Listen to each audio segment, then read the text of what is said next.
Well, hello, everybody. Welcome back to Mogul Moments. It's your host, Camille Jamerson, and it is a pleasure to be back with you. I have a really great show lined up for tonight, and we're going to dive right in. So I'm going to try to keep my intro really, really short, but there's something that I've got to show you that's coming this summer. Can you guys see that? I know it's a Mogul in the Making mug, and we've also got Mogul in the Making water bottle that's coming this summer. And they literally, these are the sample ones I ordered. They literally just came today. So I wanted to make sure that I showed you that again. These are going to be available for you to get this summer. So if you are interested in these, be sure you let me know in the comments. I'll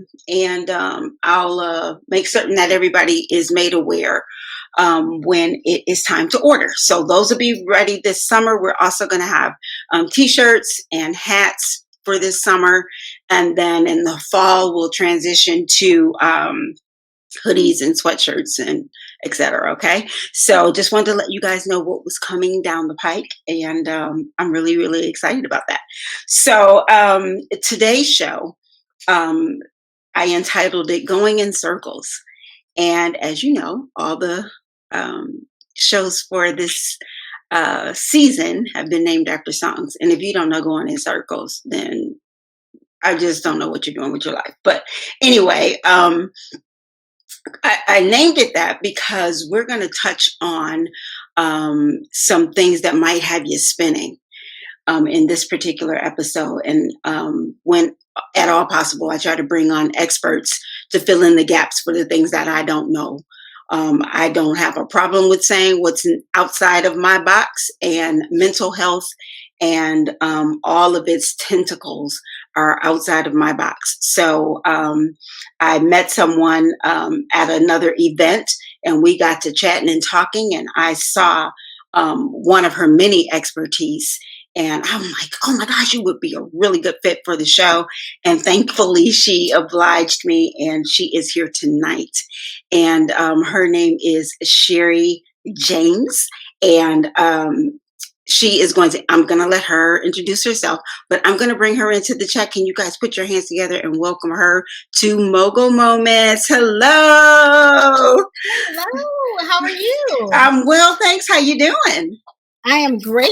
Just letting you know, we've got a whole monsoon tsunami thing happening here in Dallas. So if I just take off, know that I'm going to find shelter. So. Right. So for those of you who don't know, I'm in Michigan. She's in Texas. So it's cold here, but I'm looking outside. We don't have any rain, but stay tuned. It's Michigan. By the time this show is over, we could be in a snowstorm.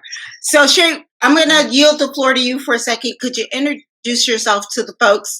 Let them know who you are, what you're about, and what you're doing. Absolutely. Thank you so much for having me here. Oh, my pleasure. I understand our meeting came through one of the people that I mentor, through May Lynn, who is the president of the Dallas-Fort Worth PMI chapter.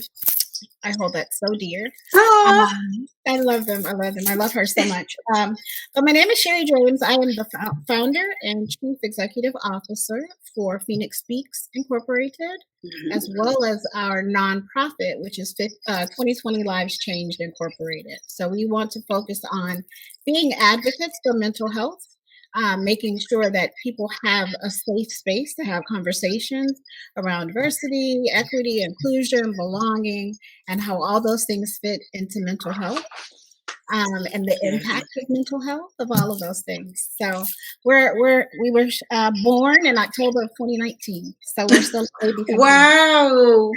Well, congratulations on your baby. Thank you. I think you're just learning to walk, so Oh, I know. It's something, isn't it? And we're going to get to the entrepreneurial side of your journey too. But just in talking about 2020, the 2020 Lives Initiative. Gosh, I was reading on your website some of the things that you guys cover, and it's pretty vast. But I mean, gosh, I don't even know where to start. It's so much. Um, okay, let's start here. Let's start here. Okay. Tell me what the end game is with that initiative. What are you looking to accomplish with that? That's an awesome question, and there is no end game. So I'm Mm-hmm. so glad you asked that, right? Mm-hmm. So our start and our start, beginning, and end are all about removing the stigma of mental health in communities. Mm-hmm. And I did not limit communities, right? Because our That's community is good. one community. Mm-hmm. Some people could be living it. I have neighbors who are from Pakistan, for example. Wow. Their families will never talk about mental health out loud, right? So much so that Wow. some places, even in India, if you've been diagnosed with, if you said you have any problems with mental health, then you can't get into a university. You won't have a marriage arranged for you, which, if you understand the way that that culture is, not being able to be married off is a big deal, right? And Right. Yeah. we want to make sure that people in all communities, the global community, have the opportunity to have these conversations, to say, you know what, today I'm not okay. It's okay to have a Mm-hmm. day where you're not okay, or 2 days or a week or whatever it takes. So yeah, so our end game is to make sure that we normalize conversations Mm-hmm. around mental health, mental wellness, coping mechanisms. We go so far as to talk about epigenetics and how generational curses show up physically Wow. in our bodies, right? And so we just try to get the most Okay, information. wait. Give me an Oh, example. I know, right? Okay, wait. Give me an example of that. What does that look like? so epigenetic, and so I'm no epigenetics like that's You what. know more than I do, though. I got $5 on that. Oh my, sorry about that, thunder. Oh wow, You do that's hear it. okay. You hear I it. do. I do. It's okay. Okay. So the theory around epigenetics is that trauma, specifically trauma, that it exists at a cellular level, right? So what we like to think is, oh my gosh, Sherry went through some stressful things in her life. She went through some trauma, but that's just Sherry's lifetime. She's only 49 years old. How much trauma could she possibly have gone through? Mm, And the study of epigenetics actually shows that whatever trauma my mother went through, and my mother's mother went through, and my mother's mother's mother went through, these are things that exist in our very cells. And so when people, specifically people who are, kind of anti the BIPOC movement, right? And they're mm-hmm. like, oh, they never experienced slavery, so they shouldn't be upset. There is scientific evidence to show that the trauma of our parents and our grandparents and our ancestors, not only does it exist in ourselves, but sometimes it drives our behavior. So it explains a lot, when it comes to Wow. just, I didn't have a slave owner, right? Right. Right. However, I do still have kind of the chemical makeup in my cells of a slave, which knowing that shows up Mm-hmm. differently when I am talking to my therapist about the challenges that I had when I was still in corporate America. So Mm-hmm. I like to tell people that I am recently recovering from corporate America. I Ma'am, that's a that's a whole journey, is it not? Seriously. Man, it really is. It really Oh my is. gosh. And it's funny that you say that because I'm writing a piece that talks about transitioning from an employee mindset to a CEO mindset. So we probably need to swing back because Which I is definitely we need to have you need to be quoted in that piece. But yes, that's a whole journey in and of itself, recovering from corporate America and all of the issues and I'm just cringing thinking about some of the things. I mean, I left a job once because it was run by an Indian owned company, and they were really. I didn't notice it really at first because I was just in there doing my thing, doing what I do. But I noticed that they had little respect for me or my role. And I was head of global offices, right under the director for the entire, Yeah. unit, including North America, Europe, and I was head of global offices, managing all the administrative stuff right under him, and they had no respect for, and you just kind of take that stuff on the chin because you're like, oh, that's just how they are, or it's because I'm a woman, it's because I'm whatever. You just but after so much of that, I would tell them a directive, give them certain things that had to be done based on what my boss had said, and then they would go behind me and go talk to him as if to get exactly, as if to get verification, as if what I said was significant, and that takes its toll on you. Absolutely. After a while, you don't think so, but it does. So I'm really glad you talked about the trauma from corporate America as well. So now, in talking about mental health, and you mentioned um, normalizing, having those conversations and normalizing not being okay. How do you go about that? How do you transition from so many norms, especially in cultures like you mentioned, the Pakistani culture, or in our culture, where mental health is just not that, we just don't do that. How do you start making those transitions?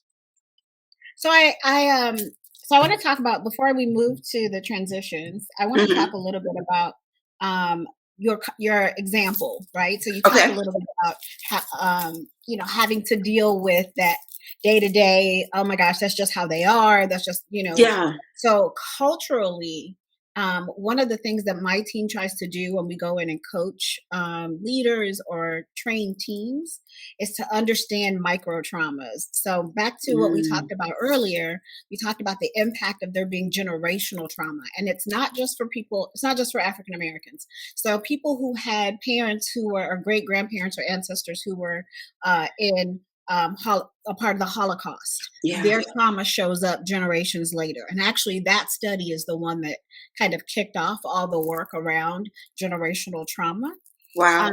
But what you just brought up is important, and I don't want us to miss that, because Okay. there's also something called micro traumas. And a micro trauma is something that we don't necessarily understand is in addition to all of the drama and the pain and the trauma that we had beforehand, before we even got Hmm. to work, right? Right. But micro traumas are things like that, not being listened to, being spoken over, my opinions not being taken as valid. There's a Hmm. lot of little, like very small. It's very difficult to document somewhere to say, Hmm. here's the issue, here's what happened. But because cultural biases still exist, and we're not going to change those in our lifetime, Sure. but what we can do is find comfortable ways to start uncomfortable conversations, That's right? good. So um, it's a conversation in that scenario with you and the person that you directly led to empower you, right? And so what that takes is not just you being the person going to follow up with your team, but it takes the person that you lead or that you report to saying, hey guys, the only way I get any information is it has to come through Camille. Don't come asking me Hmm. like, my job as a leader is to say, oh, have you talked to Camille about that already? What was That's Camille's? good. Right. So it's a very small, very minor way to course correct that. So I didn't want to move on No, I from that appreciate that. without giving you that kind of feedback, right? Because culturally, some places on the planet will never respect a woman of color. They'll never respect a woman in leadership. We can't change that. All we Hmm. can do is just be that change that we want to see. And by saying, hey, C-level executive, whatever, it's a Hmm. lot easier if people know that they should come to me versus me having to tell them that. More often than not, your C-level executive will understand that and hopefully change that behavior, so then that it's sticky. It's something that will Hmm. reside, and it's not just one situation, and then the next situation they're still back, right? That's good. So That's I good. wanted to make sure we covered that No, because I that's appreciate that's good. kind No, of a big that's deal. really good.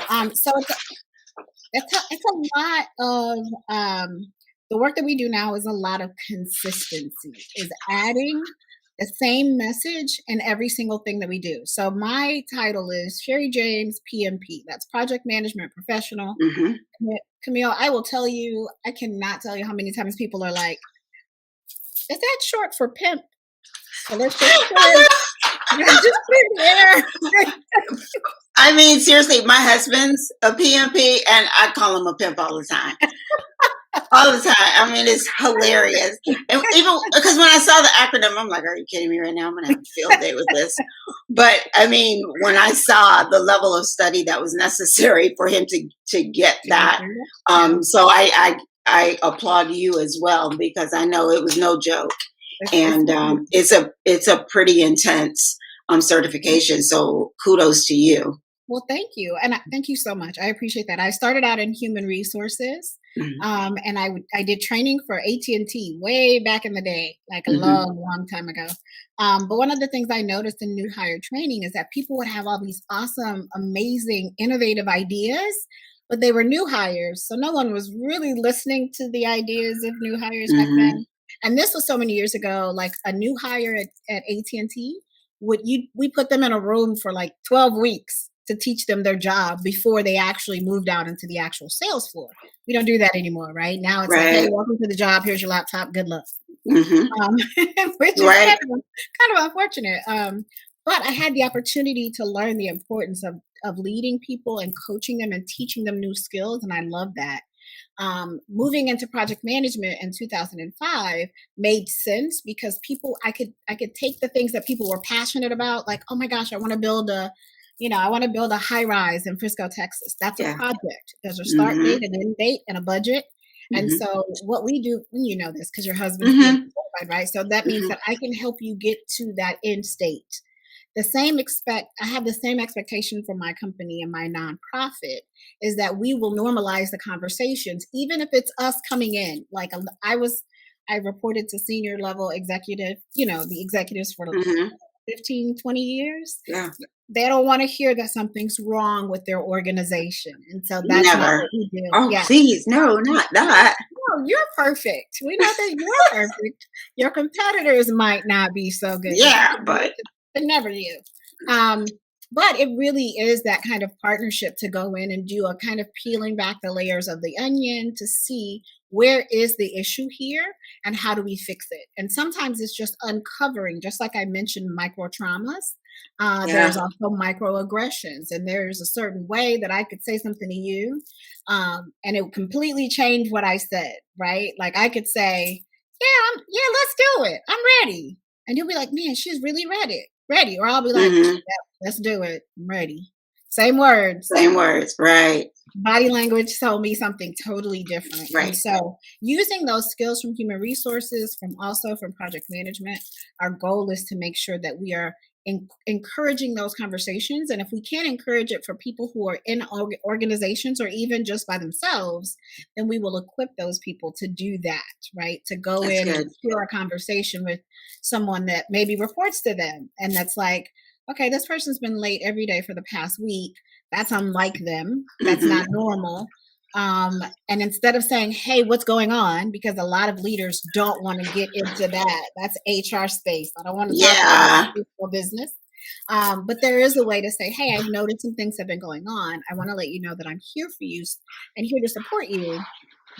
How about if we change your schedule for the next couple of weeks to make sure that you can still get your work done, right? So that's another one of those, like, how do we change it? It's one situation at a time, one person at a time, one day at a time. So it's not like you flip a switch one day and you're like, everybody here is mentally well. Yeah.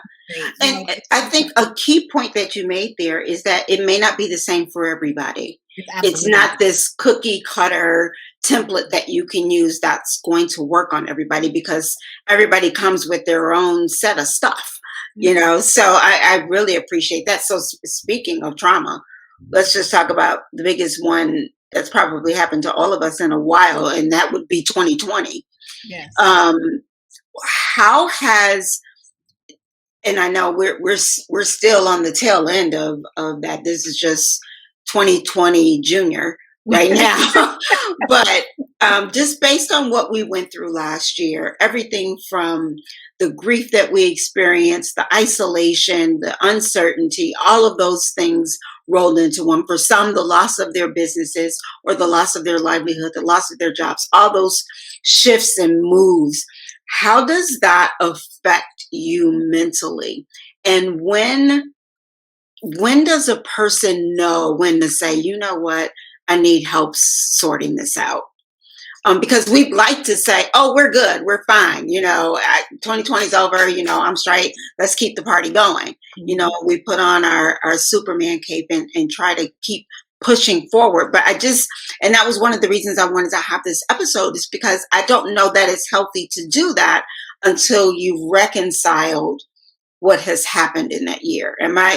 You tell me what, if I'm on target there.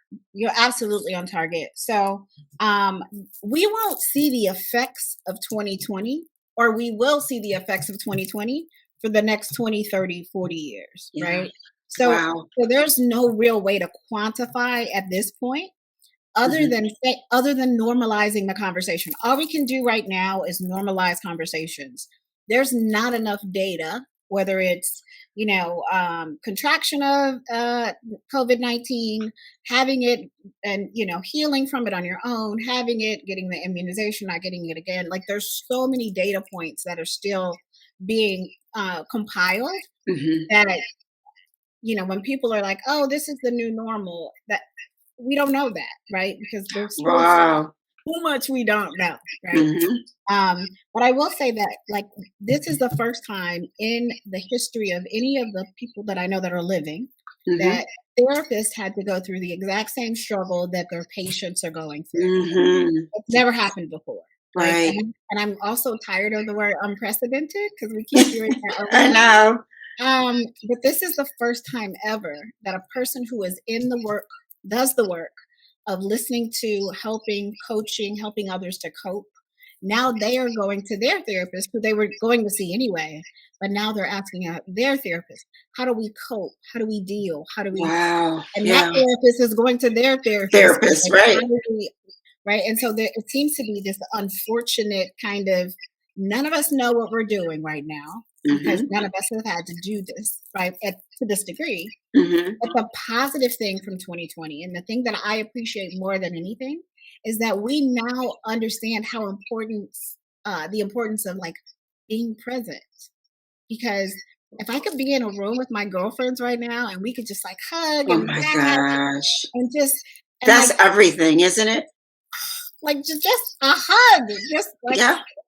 hugs would be great, right? And so I don't know that a leader like myself, or any of the other people that I've been working with over the past 2 years, would be comfortable even having this conversation had 2020 not happened. In their mind, just like, they'd be like, oh, my company's fine. Everyone's mentally healthy. Everyone's safe. We don't have any problems. But we know for a fact that that's not true. Right. Suicide's at an all-time high. Mental health and mental illnesses right now are going unchecked. And one of the things that makes me so passionate about this work that we do is that my past was very traumatic. My dad died by suicide when I was 7. My mom died by suicide by 27. I raised myself for the most part. So I know what it's like, that, like, deal with this kind of residual trauma from before you could even really remember. However, right now is the only time that I've ever experienced where people are like, can you tell me what I should do to help my mental health? What should I do? What should how do I fix this? Whereas before, and you made this point excellently, people are like, nope, I'm fine, I'm great.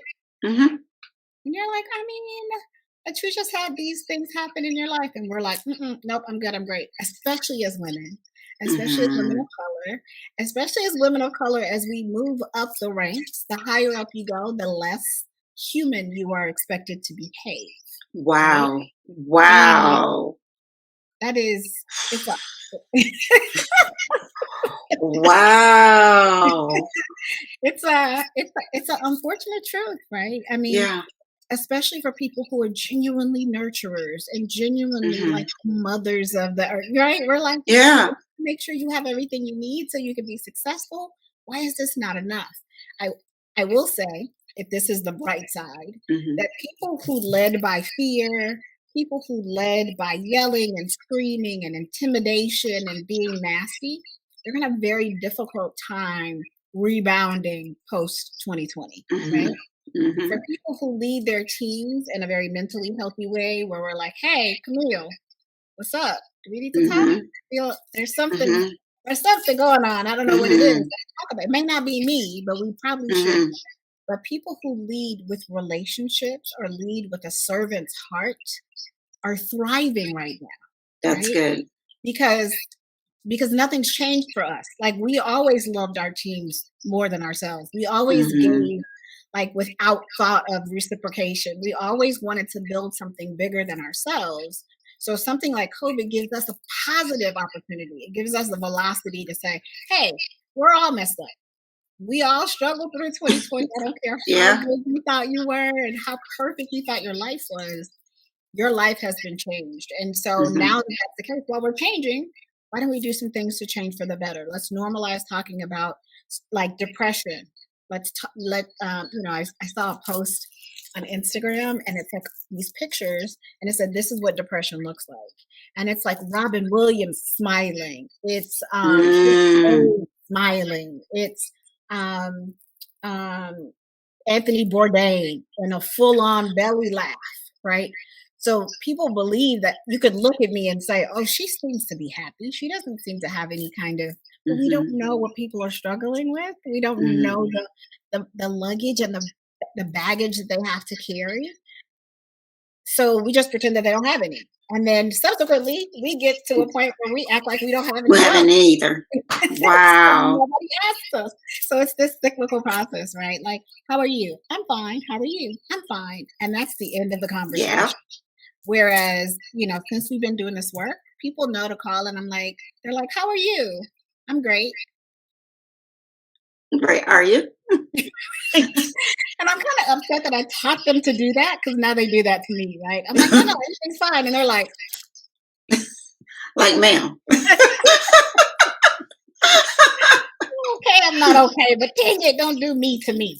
Right. Like, you listen? Really? Yeah. So now, should everyone start at going to see a therapist, or is it a gradual thing to get there? Is it some things you should do, and then if these things don't work, then you need to probably see a therapist? You can't. Yeah. No, I don't. Every situation is different, like we talked about, right? I'll give you two different scenarios to answer your question. Okay. If you are, for example, hypothetically speaking, if you were a woman in an abusive marriage, right, and your husband was either physically, mentally, harmful to you in any way, right, then the answer is absolutely go get help directly. Sure. Do not pass go, do not collect $200. Right. Right. And these are my opinions again. So absolutely. And we're going to put a disclaimer. So I don't want them to be like, Sherry Jane said. Yeah. But if you are in a situation where you're not safe, right, there's a lot of situations that people don't think about, like child abuse. If people have sexual predators who live in their home, and with this coronavirus, with the pandemic, now your abuser is in the home with you all day. Or sometimes these people could only get away to go to work and only get away to go to school. So those are, it's not straight to therapy necessarily, but there are some situations where you absolutely need to take your well-being and safety to heart immediately. Sure. Right? One of the things we're trying to do at 2020 Lives Changed is we're trying to offer different mediums, and we're trying to offer different ways to deal, right? So maybe therapy just isn't my thing.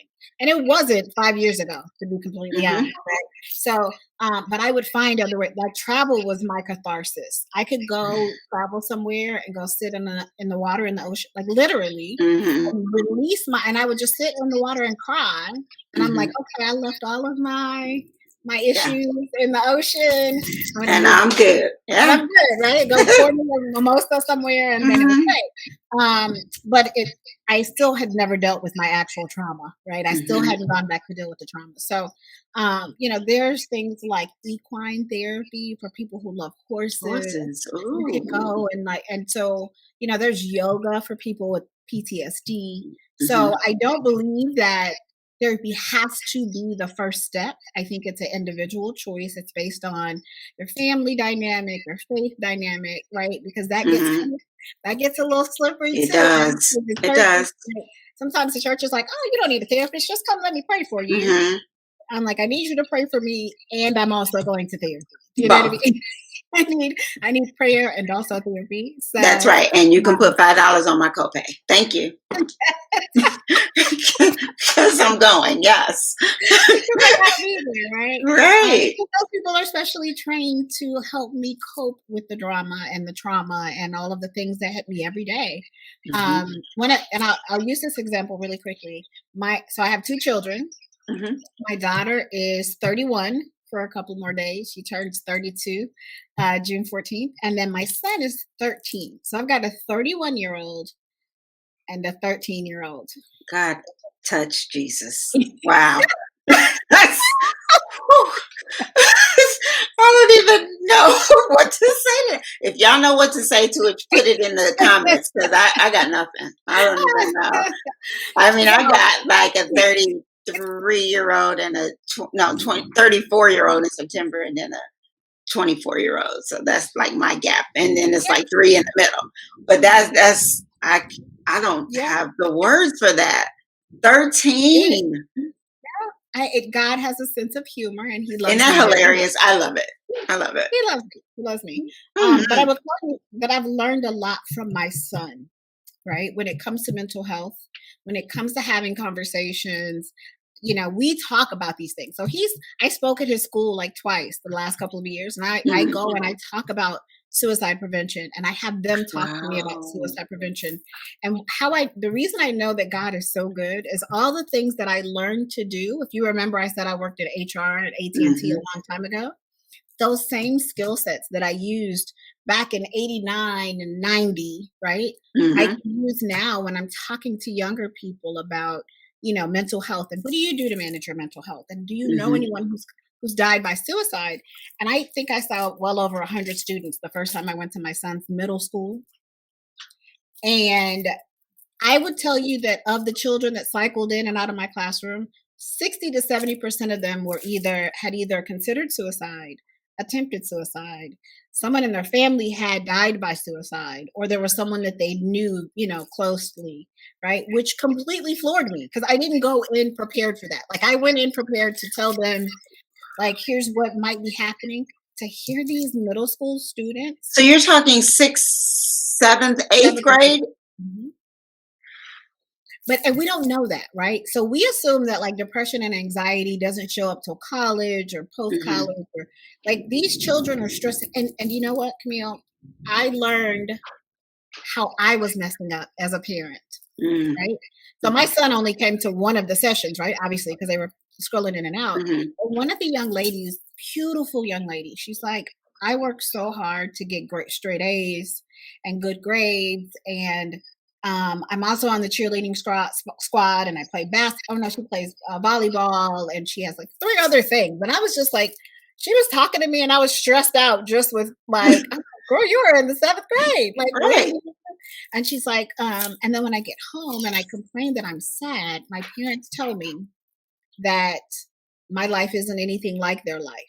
I should be happy because I live in a beautiful home in Texas. I should be happy because, we don't have to scrounge for food, or I should be happy, but I'm not. And so what happens is that our children, or people, period, feel like there's no place for our sadness. There's no place for us to feel what we are just naturally feeling. So we try to live our lives turning that off, as opposed to saying, hey, I've got a lot on my plate as a 6th grader. Right? Yeah. I'm going through, changes in my body physically. Right. But as a parent, I am just as, guilty of saying the same thing to my 31-year-old. Right. I'm like, girl, you don't understand what these streets were about. Like, I had to be raised and, Mhm. from pillar to post and doing this and doing that. But that has nothing to do with it. It's like if my child had cancer, would I say that? Would I say Mm. you should not have cancer because you grew up better than I did? Mhm. It One has thing has nothing. nothing to do with the other. No. And so I am getting to people earlier and earlier, which is a blessing. It is also the Mhm. end game. I have a good friend of mine, Brad Brzezinski. So he does a lot of work with the military as it Okay. applies to mental health and suicide prevention. And there's almost like these 10 steps that a person takes Mhm. before they choose to end their life or before they die by suicide. And most programs are focused on like that seventh, eighth, and ninth step before 10 being the actual, the Mhm. episode. Mhm. And so what we're trying to do is talk to people well before they get there, Mhm. right? To Mhm. give them coping mechanisms well before, because by the time you get to step 7, well, it's going to be a It's a lot more slippery difficult. slope. Yeah. Yep. So if we can start understanding and listening for things that we need to, listen for and go, hey, friend, now how are you really? Like, let Mhm. me look at your face when you tell me that you're really okay. Mhm. Let's do FaceTime. Nope, not a phone call. I need to see you. I need to know you're okay. Let me bring you coffee.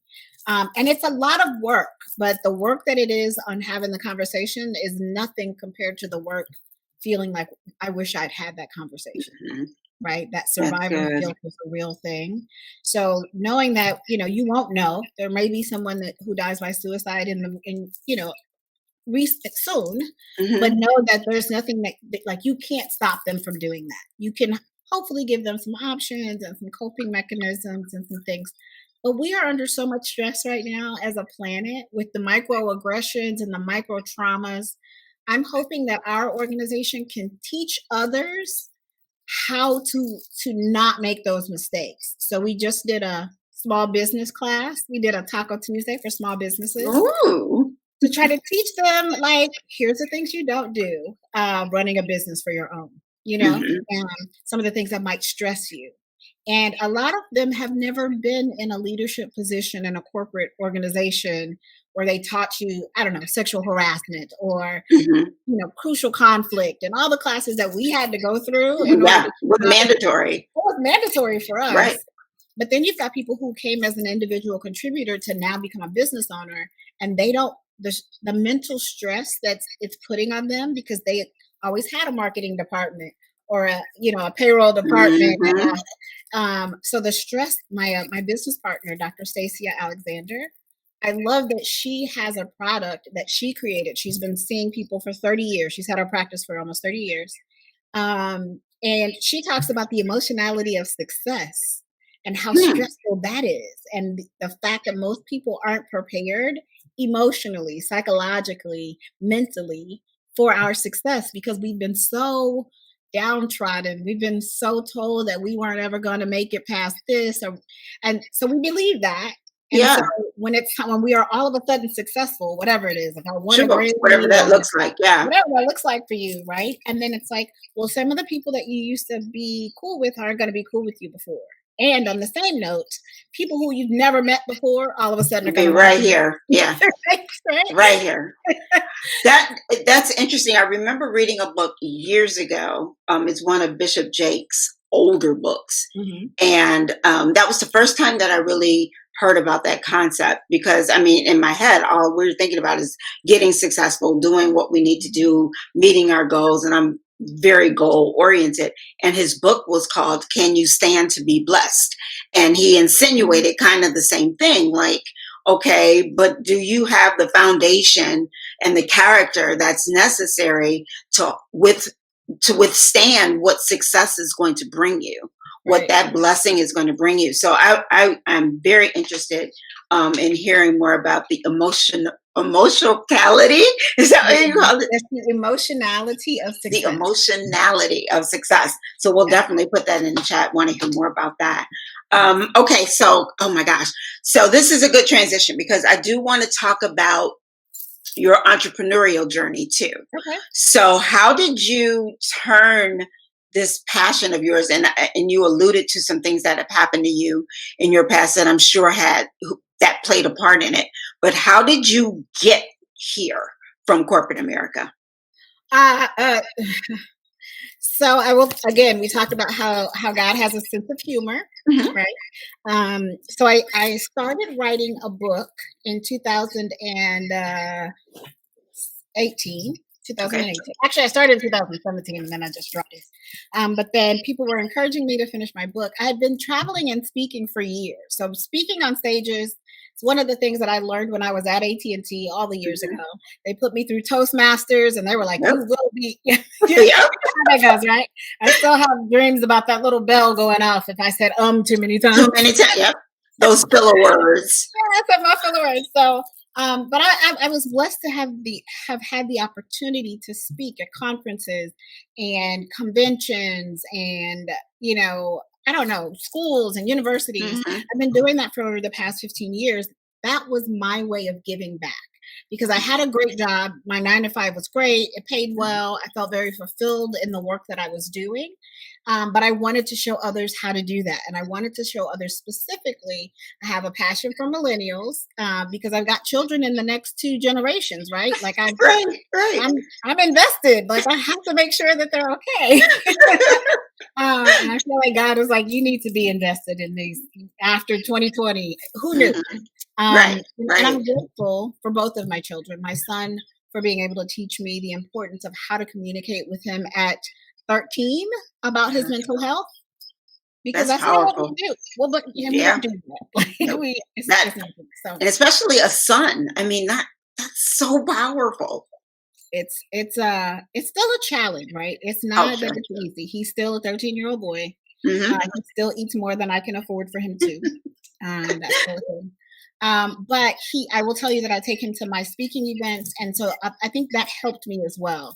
So my Mm. son being a part of building what we were building, and him seeing how many people were like, "Can you just come back and talk to us again about mental health? Can you just, or Wow. the fact that I would have a line of people waiting to talk to me when I was finished speaking." Mhm.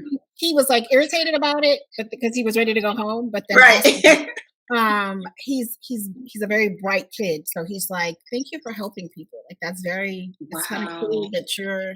And sometimes it's just like, here's the number to call, text 741 741 to, Mhm. like sometimes Mhm. it's just referring them to another resource. But I believe that because of my challenges, because of my trauma, that I was uniquely created to do this work. Right? Mhm. Who else can show up in front of any number of people on a stage and say, both my parents died by suicide, and no one would have known that had I not told them And when you I. still be coherent. I've got no room in my head for that. Yeah, it's hard. But the good thing is that, like, we're always sufficient, not just sufficiently, but more than sufficiently prepared for whatever God has for us, That's right? right. So I needed to Mm. be comfortable on stages speaking because what I talk about on stages now, nobody wants to talk about it. So Mhm. if I also had no Toastmasters training or no 15 years of experience, I wouldn't be able to get on a stage and be truly authentic and truly transparent to say, I get it. I didn't want to go to therapy either. Either, right. I But didn't want here to we do are. it. Here we are. Here we And are. And my yes, appointment is right after I leave you guys. As a matter of fact, I need to I'm a little late. hurry. Let me just break it up. Yeah, absolutely. So, Wow. So what does Sherry 2.0 look like? Where what's and I know I call it the end game, but what's next? Do you see expansion? Do you see growth? Do you just see um different tentacles of your scope? You mentioned a book. So it's like you got good. a lot. All the things. I Yeah. know. Yeah. And I noticed you used the word tentacles before, and it's so funny because yes, I do have multiple tentacles and multiple things. Hmm. But so does anyone who aspires to be successful in anything, right? Because we should not be a all eggs in one basket kind of organization. And Right. so between the training courses that we do, that brings me so much joy. And the way that I facilitate training is not a lecture, it's a conversation. It's back and Oh, forth. that's And so good. I learn just as much, if not more, than any of my students do because every situation is different. All of our trauma is different, backgrounds, experiences, right? But Sherry 2.0 for me puts me back to where I thought I would be last year, right? So I had a business plan that I Mhm. was going to have at least 5 to 7 speaking engagements a month. Um, they would keep me traveling because I used to travel all the time anyway. So I'm like, if I were to go to Michigan or Detroit, for example, to Mhm. speak at an event that's a paid event, then I would also come to a children's shelter that was there, or a military base, or Wow. a place that so that we could give back. And Mhm. so that's what 2.0 looks like. 2.0 looks like we've got people paying for us to come in and do the coaching. And as a result, not only do those people get blessed by that training, but Mhm. some other organization that's a community organization, that's an organization, Boys and Girls Club, they Mhm. also will get a very similar version of that same training so that we can start to build out this kind of grassroots normalization of mental health, right? If you hear about it at the Boys and Girls Club, and then you also heard about it at your mom and dad's, job or whatever, Mhm. now we can actually impart some change because it's not coming from one direction. It's coming from Yeah, those who have several the money. places. Yeah, and there's people who have money to make a difference, right? So my plan is if I'm in Detroit and I'm speaking at, I don't know, a company that's located there, but whatever that is, it's like if you buy, Jim. okay, there's that. There's that little company. There's a little Yeah. tiny Little kitty company downtown. little Don't bitty yeah. company. Yeah. I hear that they're moving some of their operations here though. Did you Mhm. hear that? Yeah, I've heard that That's too. great. We'll But yeah, share. yeah, there's that. But yeah, so it's like it's something that's good for that organization as well because you've Mhm. hired us to come in and do this training for GM. We Mhm. are also then going to give that in kind sponsorship. So we're going to then say if you spend $10,000 for a keynote, for example, right, then Mhm. we will give $10,000 that same amount of time and effort to the Boys and Girls Club that happens to That's be in that good. neighborhood, right? And so that's what 2.0 looks like is us empowering leaders and mental health advocates and people. And again, an advocate doesn't mean that I've got an LMFT or, that I'm a certified therapist. I'm Mhm. a person who is going to make sure you find the resources that are What you necessary. need. Yeah. And but the key 2.0 is all about normalization. It's all about communication and not being afraid to like share. You don't have to share globally with everyone, right? Mhm. Sometimes you don't know how many messages I get, Camille. People are just texting me or sending this, DMs to Instagram, going, "Thank you for talking about this. I need X, Y, blah blah blah blah." Right? Yeah. And Yeah. I'm so blessed to have that opportunity. Like Mhm. I wouldn't have done that 5 years ago, right? I'd have been like, "Girl, go Mhm. find a therapist. I can't help you because I got a bunch of stuff going on And my I plate." would venture to take that a little bit deeper. I don't know that you would be doing that had you not experienced the tragedies Agreed. that you Wholeheartedly. experienced. Yep. And that's the piece that's sometimes hard to reconcile.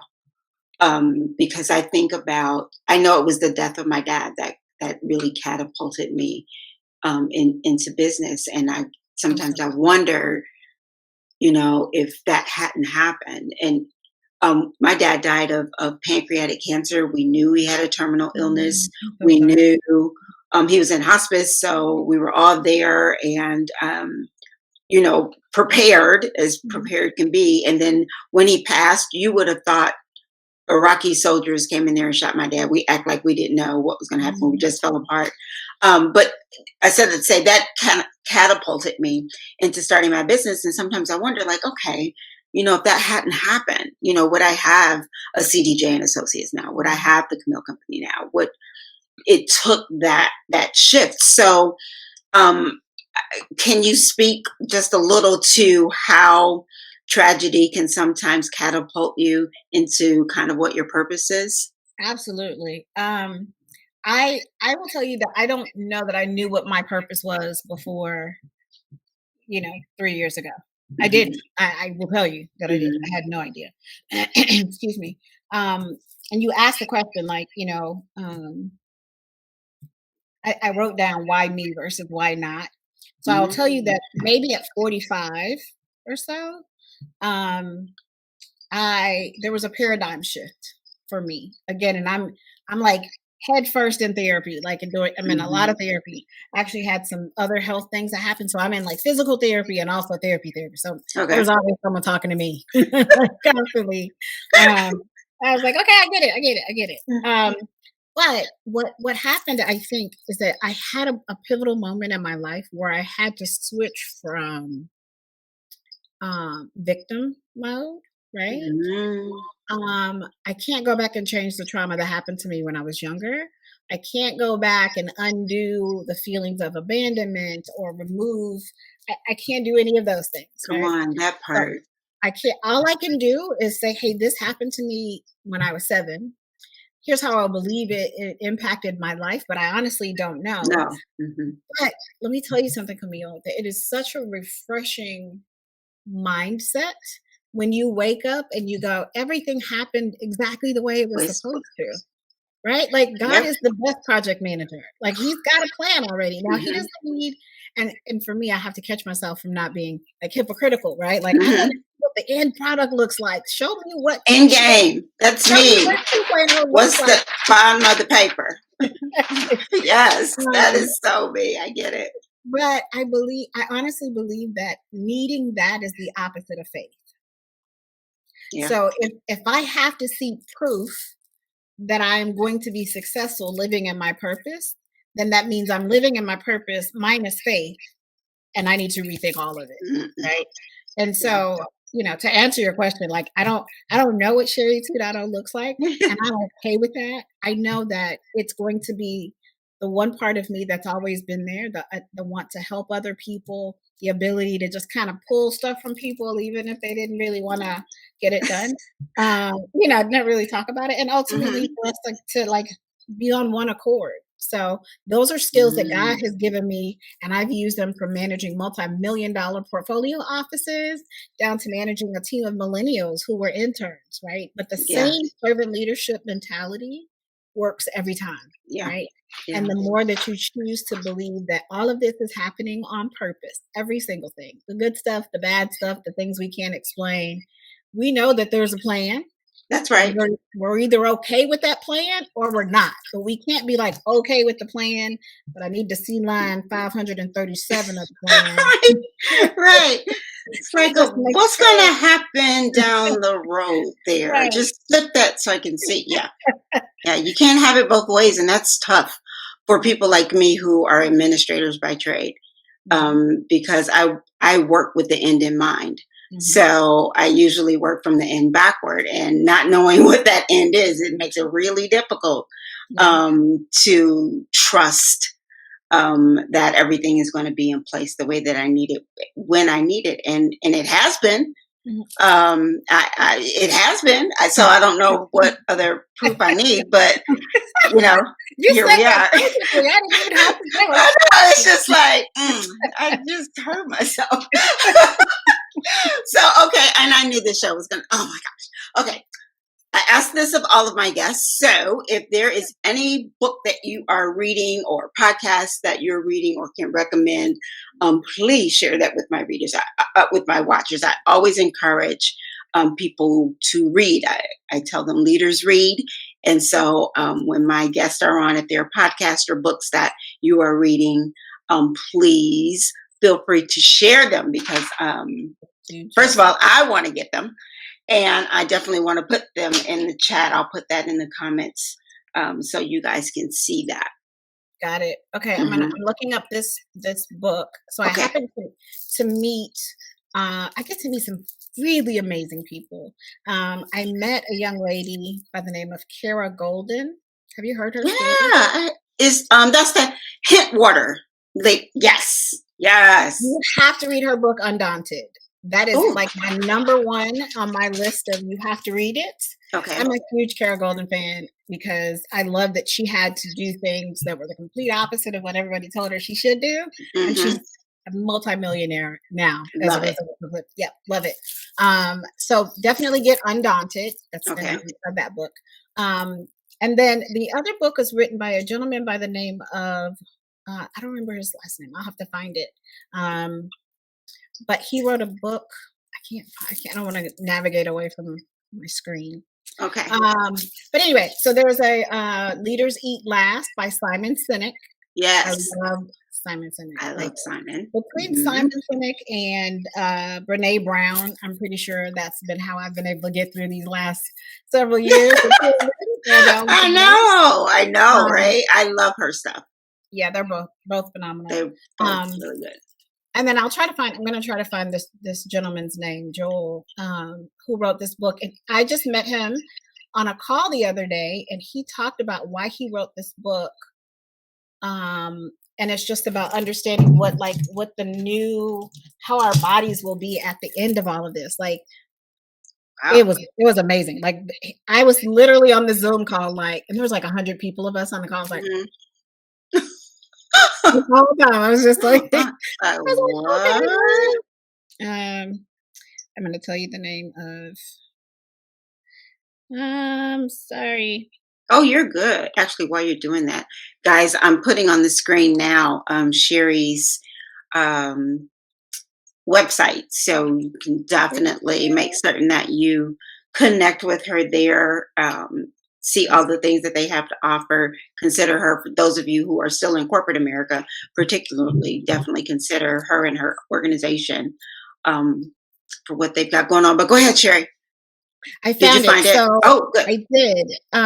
So the gentleman's name is Dr. Joel Bryant.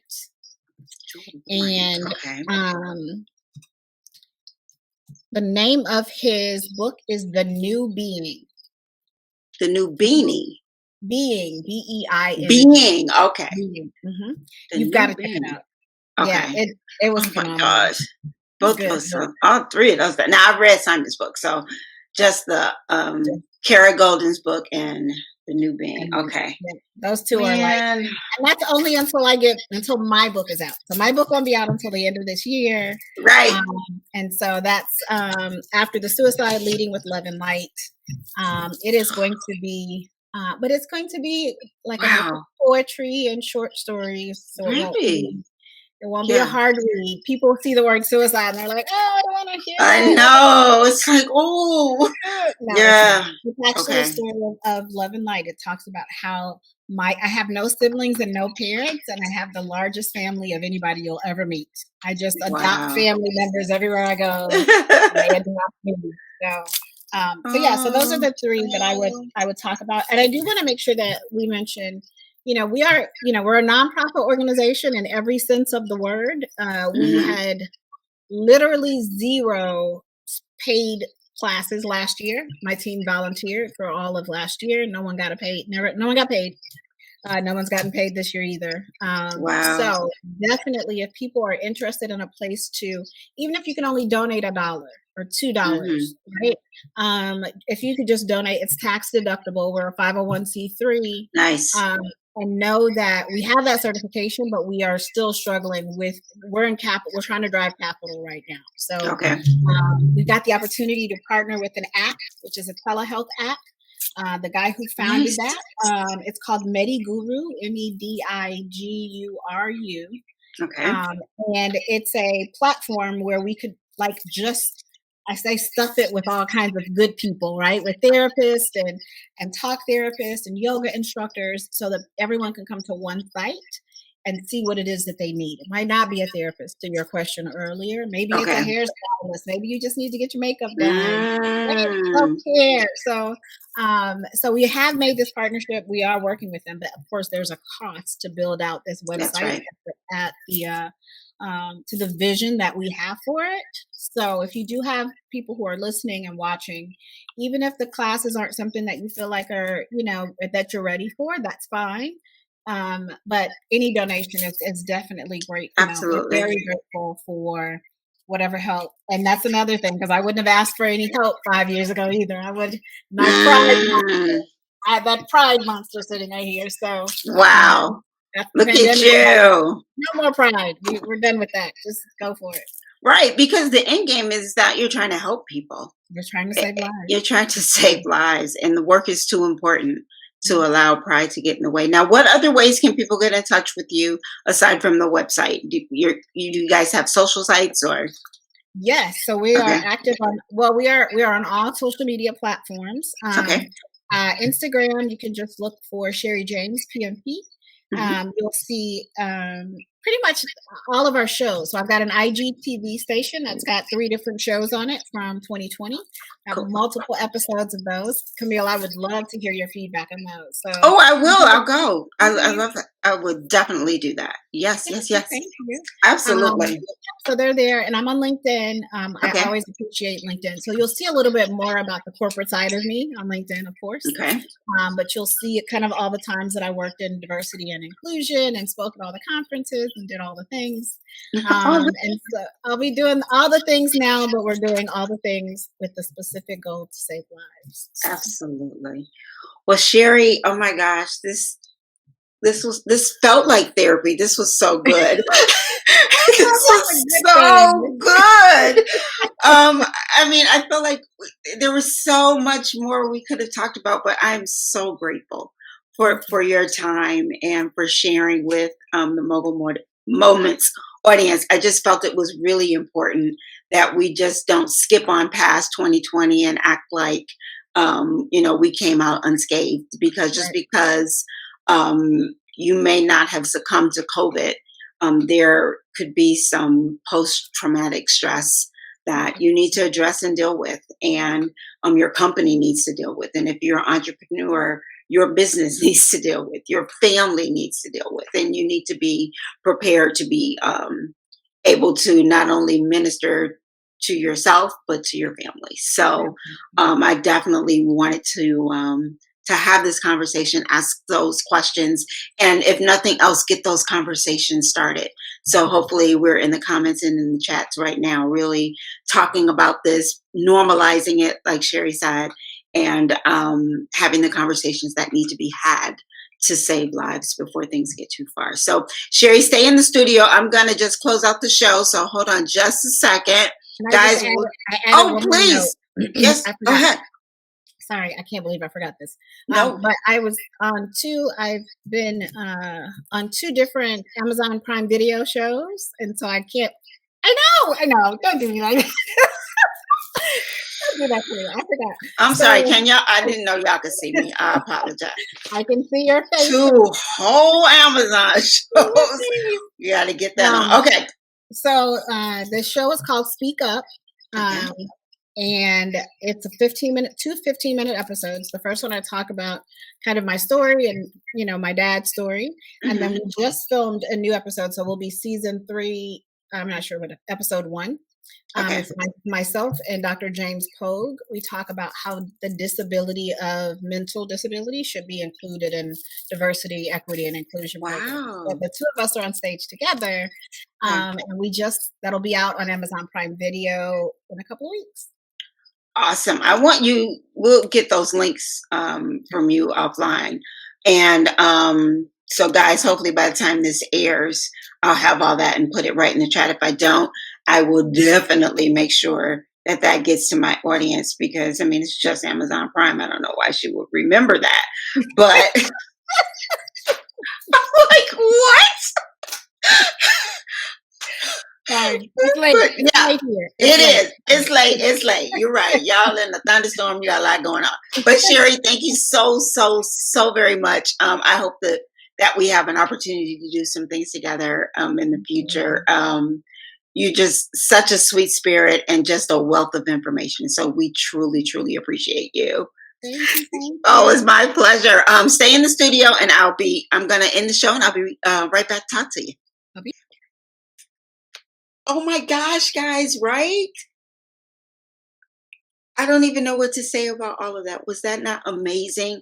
I mean, from the very beginning, when she started talking about micro traumas, all the way through to the books she recommended, just chock full of information. I can't wait to go and edit this video just so I can hear it all again and really take in all of the things that she was saying, all of the advice she gave, and just the conversations that need to be had, right? We can no longer just assume that people are okay. We need to take that extra step, go that extra mile. And I hope that this show, for my viewers and my friends and family and my circle, this is kind of my way of like knocking and making sure, hey, you good? You all right? let's have a conversation. So I hope you guys enjoyed Sherry. Please make certain that you follow her on her social channels. I'll make sure that you guys have the link to her Amazon show, her Amazon, on Amazon, her Instagram. All of that will be in the comments and in the show description, so you can get in touch with her. If your company is interested in bringing her in, or you know a company that needs to bring her in, make it happen. Let's chat, and we'll include her contact information, and we'll make a connection. And the other thing that she mentioned that I definitely want to reiterate is, if you are looking for someplace to donate, someplace that you know is going to really make a difference in the lives of people that really, really need it, please consider them. I'm definitely going to make a donation on behalf of CDJ and Associates, and I would highly recommend that you guys do the same. Like she said, it doesn't have to be a whole lot. Some of us don't have a whole lot right now. It's not that, but we want to invest, and we want to invest in someone that we see is doing a mighty, mighty passionate work, and can make a difference in the lives of people that we may not be able to reach. Okay. All right. So with that, I'm going to let you guys go. Next week, I have no idea what we're going to be talking about next week. I've got 2 shows to tape, and my head is just full right now. I have no idea, but whatever it is, I'm going to put it up like right about now, in a wonderful graphic, and whatever it says, it's going to be wonderful. How about that? So don't forget, coming this summer, Mogul branded water bottle and mug, as well as shirts are coming. Got a really cool hat. So if you're interested in that, make sure you drop that in the chat. And I just showed that again because I showed it right at the beginning. So if you didn't join in till late, you might have missed that. But we've got some really cool stuff coming this summer, and can't wait to share it with you. So with that, I'm going to go lay down. So how about that? All right. All right. Good night, guys. Thanks so much for tuning in. See you next week.